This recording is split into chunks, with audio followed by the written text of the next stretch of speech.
Hello gadis, hello manies. Kembali lagi nih bersama saya Chris. Sebelum lanjut ke film yang bakal kita review, tolong ya gadis manis diklik tombol like dan subscribe secara masif dan radikal dengan menggunakan jari jemari kalian semua. Nah, kalau udah, kali ini saya berkesempatan mereview film berjudul Malignant yang dirilis tahun 2021. Di awal cerita, kita dibawa ke malam satu Syuro pada tahun 1993 yang sangat mencekam. Diperlihatkan seorang dokter yang bernama Weaver sedang menceritakan kisah hidup yang bernama Gabriel yang bersosok lugu, sopan, dan kejam. Dokter Weaver yang menangani Gabriel pun sedikit mengalami gangguan psikis akibat mengatasi tingkah laku terpuji dari Gabriel si pegundal di hadapan Lucifer. Selagi Dr. Weaver mengagumi kepribadian Gabriel, tiba-tiba datanglah sapam dari Tadika Mesra melapor bahwa Gabriel sedang merajuk karena gak dikasih Kinder Joy, sehingga Gabriel pun gelap mata dan mengamuk gak karu-karuan. Dr. Fields yang mendengar auman Gabriel pun lari terkencing-kencing, langsung menghampiri Dr. Weaver dan menjelaskan kelakuan binal dan temperamen si Gabriel. Setelah sampai di ruang isolasi Gabriel, tiba-tiba ada dokter magang yang terpental dari tempat tersebut yang bernama Dr. Gulup. Sapam pun mengeluarkan alat bius dan alat vitalnya yang berada di koper. Belum sempat menembak, tiba-tiba tangan si satpam itu pun dipatahin sampai nyik sama si Gabriel. Melihat sapam gak berguna, Dr. Weaver yang geram pun sedikit menendang pala sapam tersebut. Dan Dr. Weaver pun mengambil alat bius dan kemudian dia pun berhasil menembak tepat di lubang pipis si Gabriel. Kemudian setelah pergulatan sengit itu berakhir, Dr. Weaver pun menyelonong masuk ke ruangan. Ia pun kaget terherman-herman melihat mayat bergelimpangan hasil berburu dari Gabriel.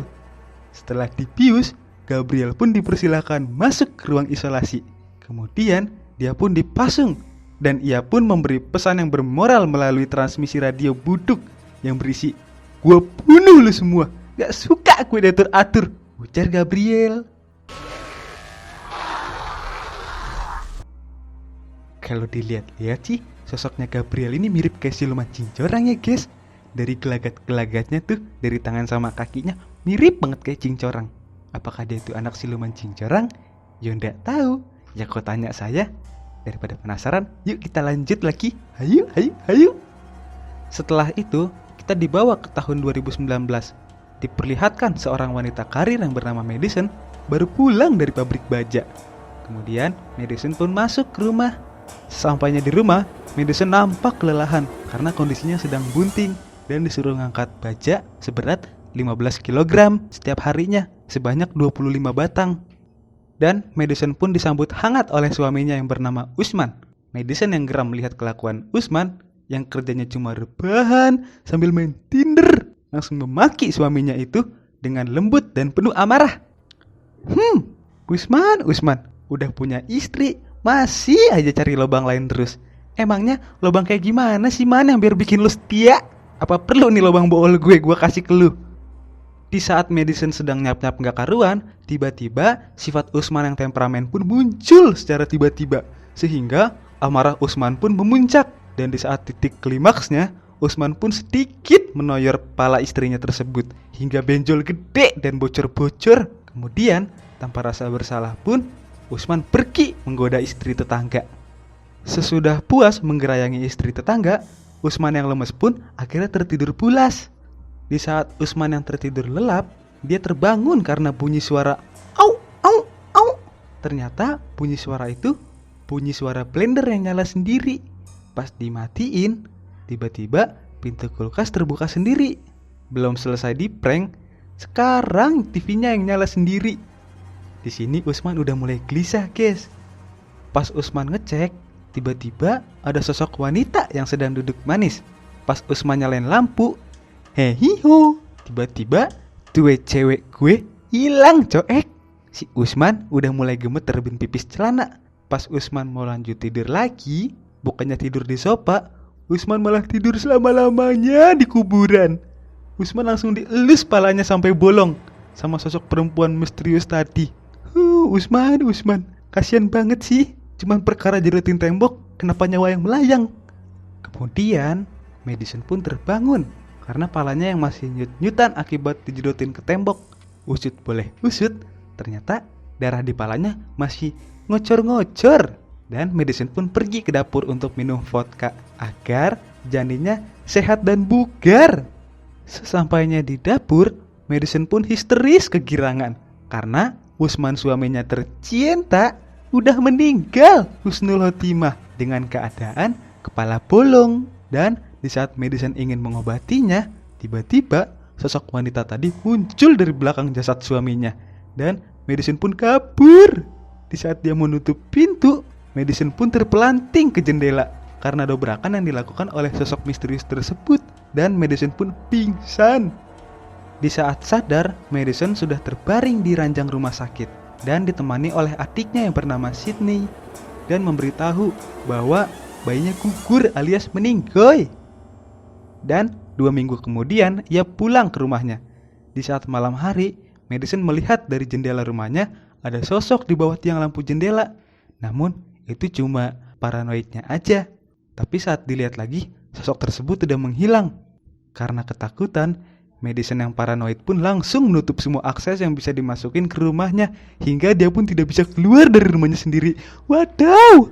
Kemudian kita diperlihatkan dengan seorang wanita yang baru pulang bekerja. Di saat dia ingin menutup pintu kantor, tiba-tiba ada suara dari dalam ruangan kerjanya. Hau, hau, hai, hihihi. Karena ketakutan, ia menyalakan lampu, tetapi tidak ada orang sama sekali. Ternyata makhluk imut lucu dan menggemaskan tadi udah ada di langit-langit rumah dan langsung memeluk wanita tersebut dengan lembut dan penuh kasih sayang. Dan di saat tersadar, wanita tersebut udah disekap di sebuah ruangan dengan keadaan yang sangat memprihatinkan, di mana mulutnya dilakban. Dan makhluk itu langsung menelpon dokter kesayangannya, yaitu Dr. Weaver, dan memberitahu bahwa ia akan bertamu jam 12 malam nanti ke rumahnya. Dr. Weaver yang panik pun langsung membaca buku panduan bertahan hidup dari makhluk misterius agar dia bisa selamat jam 12 malam nanti. Singkat cerita, Madison yang ingin mencuci baju di tengah malam Jumat, tiba-tiba ia melihat Dr. Weaver dari belakang kaca mesin cuci yang membuat Madison terkejut dan sedikit tersentak. Wow!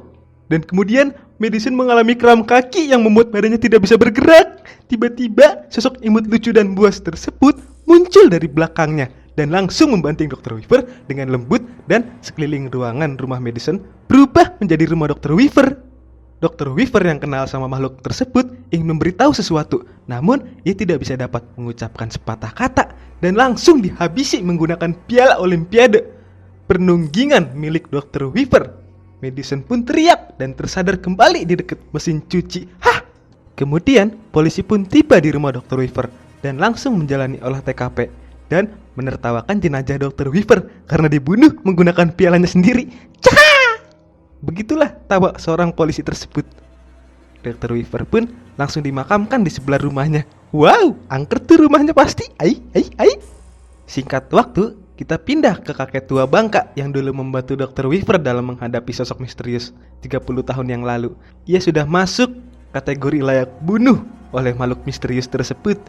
Di saat Madison sedang tidur di malam yang cerah, ia terbangun karena kaget melihat kakek tua hidung belang tidur di sebelahnya. Sepertinya si Madison punya gangguan tidur nih guys. Dan tiba-tiba sosok misterius tadi muncul dari belakang Madison dan makhluk tersebut langsung memberikan beberapa sedikit hujaman kepada sang dokter hingga dokter langsung pergi ke alam baka. Ai. Dan Madison pun dapat melihat wajah makhluk tersebut yang ternyata imut seperti Dajjal dengan mata satu. Madison pun kembali teriak karena sudah puas melihat aksi berdarah tersebut dan langsung tersadar dari tidurnya, yang langsung ditenangkan adiknya dengan mengelus kepala Madison yang luka. Wow, sakit goblok banget punya adik. Hah! Madison yang gelisah pun melaporkan penerawangannya dan menceritakan aksi pembunuhan yang Madison lihat tadi malam ke kantor polisi. Para detektif yang mendengar guyonan Madison pun sedikit cengar-cengir karena paranoidnya yang berlebihan. Namun adiknya Emily meyakinkan para detektif untuk mencoba mendatangi lokasi yang diberikan Madison kepada detektif. Dan para detektif yang mageran pun langsung OTW ke lokasi apartemen yang diberitahu Madison. Para detektif yang memasuki kamar apartemen pun kaget terheran-heran karena jasad kakek tua tadi udah menganga di atas ranjang reotnya. Ternyata bukti yang dikatakan Madison semuanya benar. Singkat cerita, Madison dan Sydney pergi menemui ibu mereka. Madison bertanya, "Bu, apakah aku dulu dilahirkan normal? Dan apakah aku punya adik yang bernama Gabriel?" Sang ibu yang mendengar pertanyaan Madison pun langsung menggerutu dan terkejut. "Wah, tumben-tumbenan lu nanya begini. Biasanya lu nanya nomor togel." Ibunya pun langsung mengajak mereka menonton video ulang tahun Madison. Dan dulu, Madison saat masih kicik, ia sering bicara sendiri dengan sosok gaib. Dan nama orang yang diajak bicara Madison itu adalah Gabriel. Waduh, kok bisa ya? Detektif yang bernama Suherman mendatangi rumah Dr. Weaver. Dan ia mendapatkan flash disk dari rumah Dr. Weaver, yang ternyata filenya berisi keluh kesah para dokter yang dulu kewalahan menghadapi makhluk imut itu 30 tahun yang lalu.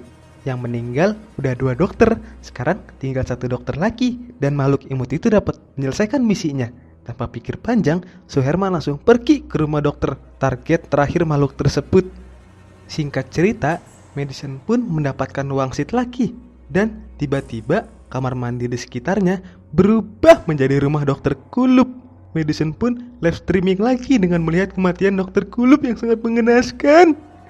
Kemudian, detektif Suherman pun tiba di rumah dokter Kulub, dan benar saja, dokter Kulub sudah mandi darah di bathtub dengan mengesankan. Pecir, salah coek, maksudnya mengenaskan. Madison yang masih asik melihat kematian dokter Kulub ingin memberitahu kepada Suherman bahwa makhluk tersebut masih ada di belakangnya loh. Namun, suara hati Madison tidak terdengar oleh Suherman. Suherman yang dipeluk sama makhluk misterius tersebut langsung kaget dan hampir tertusuk di bagian pusar. Dan Suherman langsung memberikan tembakan peringatan ke dada makhluk tersebut hingga dia lari terpirit-pirit. Esok harinya, detektif mendatangi rumah Madison dan memberitahu bahwa dokter yang dulu menangani Madison saat masih sakit dulu sudah meninggal semua. Ternyata saat masih belia, dia bernama Emily. Dan saat sembuh dari penyakitnya, si Emily ganti nama jadi Madison. Namun, Madison tidak ingat apapun saat masa kecil dia. Madison dungu. Untuk membantu Madison mengingat semua masa lalu yang suram, dia dihipnotis. Madison pun ingat saat dia masih kicik, si Gabriel, sosok misterius, pernah membisiki Madison untuk memotong kue jam 12 malam. Gabriel memanipulasi Madison. Ternyata yang mau dipotong bukan kue, tapi perut buncit ibunya. Untung ibunya sadar. Saat Madison ingin melakukan aksi terpujinya tersebut, Madison pun teriak-teriak kayak orkil dan langsung disadarkan dari masa lalunya yang suram tersebut. Madison menyadari bahwa kejadian saat ini pernah dialaminya waktu kecil. Jadi, semua kejadian pembunuhan para dokter ini adalah Gabriel yang memanipulasi pikiran Madison. Terlihat wanita kucil yang diculik di awal film berhasil melepaskan ikatannya. Saat mau kabur, dia malah membuat atap rumah jebol dan langsung terjatuh ke bawah. Dia terjatuh pas di ruang tamu rumah milik Madison. Ternyata selama ini dia ada di atas rumah reotnya milik Madison. Dan Madison pun ditangkap untuk dimintai keterangan dan dituduh menculik dan menghabisi ketiga para dokter psikopat. Sydney yang penasaran akan masa lalu Madison pergi ke rumah sakit yang dulu pernah merawat Madison. Dan dia mendapatkan kaset video mengenai Madison. Ia mencurinya dan membongkar habis-habisan semua dokumen milik Madison. Di dalam video tersebut, ternyata ibu Madison belum meninggal guys. Dia menelantarkan Madison karena suka memecahkan piring dan menjadi anak pembangkang. Dan Dr. Weaver meneliti kelakuan Madison yang di luar nalar. Ternyata cewek yang diikat di atas loteng tadi adalah ibunya Madison. Wow. Bener-bener anak durhaka. Pantesan aja lu dibuang sama ibu sendiri. Di dalam video, Madison memberi keterangan bahwa dia dulu sering disuruh dan dihasut oleh Gabriel untuk melakukan hal-hal terpuji di hadapan Lucifer. Nah. Ini dia yang kita tunggu-tunggu. Sebuah mahakarya maestro yang sangat menakjubkan. Ternyata Gabriel adalah kembar siam tak seiras yang menjamur di belakang tubuh Madison.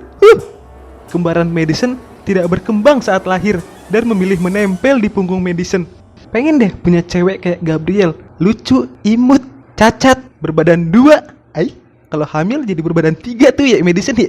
Bener-bener cewek idaman banget. Kalau ada yang kayak Madison boleh komen ya, nanti langsung saya lamar. Gabriel yang semakin hari semakin overpower menjadi lebih aktif dan mengambil alih tubuh Madison. Gabriel setara dengan manusia X-Men dan berhasil menghabisi semua perawat yang ada di sana dengan cepat, senyap, sigap, dan brilian. Dan Dr. Weaver pun melakukan operasi bedah dan membuntungi kaki-kaki dan tangan-tangan Gabriel. Tapi sebagian otak Gabriel menyatu dengan Madison dan tidak dapat dibuang. Dan mereka memilih memasukkan Gabriel ke dalam tubuh Madison. Waduh, kok bisa ya? Ternyata Gabriel bangkit lagi dari tidur panjangnya akibat kelakuan terpuji suaminya yang menjerotkan kepala belakang Madison ke tembok yang membuat Gabriel bangun dan mencari tahu siapa yang berani membangunkan dia dan akan membunuh semua umat manusia. Waduh, tetap waspada ya guys sama Madison. Jangan sampai Madison bertamu ke rumah kalian. Kalau Madison udah bertamu ke rumah kalian semua, pasti nyawa kalian udah pasti hilang. Waduh, Madison bahaya banget. Kalau bisa taburin garam ya di depan rumah kalian biar Madison gak bertamu ke rumah kalian. Dan di saat Madison berada di penjara, dia dibully oleh pentolan di sana dan mendapat perundungan yang luar biasa. Melihat Madison disiksa, si Gabriel gak diem aja. Dia bangkit dan melakukan evolusi seperti Power Ranger dan keluar dari kepala belakang Madison dengan cara merobek ubun-ubunnya. Asik banget ya ngelihatnya. Di saat Gabriel mengeluarkan ultinya dengan atraktif dan sangat lembut, ia berhasil membunuh semua tahanan yang ada di sana, yang membuat semua kaki-kaki dan tangan-tangan para tahanan di sana berbuntungan. Dan polisi yang ingin menghentikan tindakan terpuji Gabriel pun ikut meninggal dan langsung pergi ke sisi kiri tempat Lucifer berada. Gabriel pun langsung menghabisi semua anggota polisi yang ada di sana dengan lihai, lincah, dan gesit. Dan para detektif yang telat datang pun langsung mendapat hadiah sabetan dari Gabriel karena telat menghadiri pesta berdarah tersebut.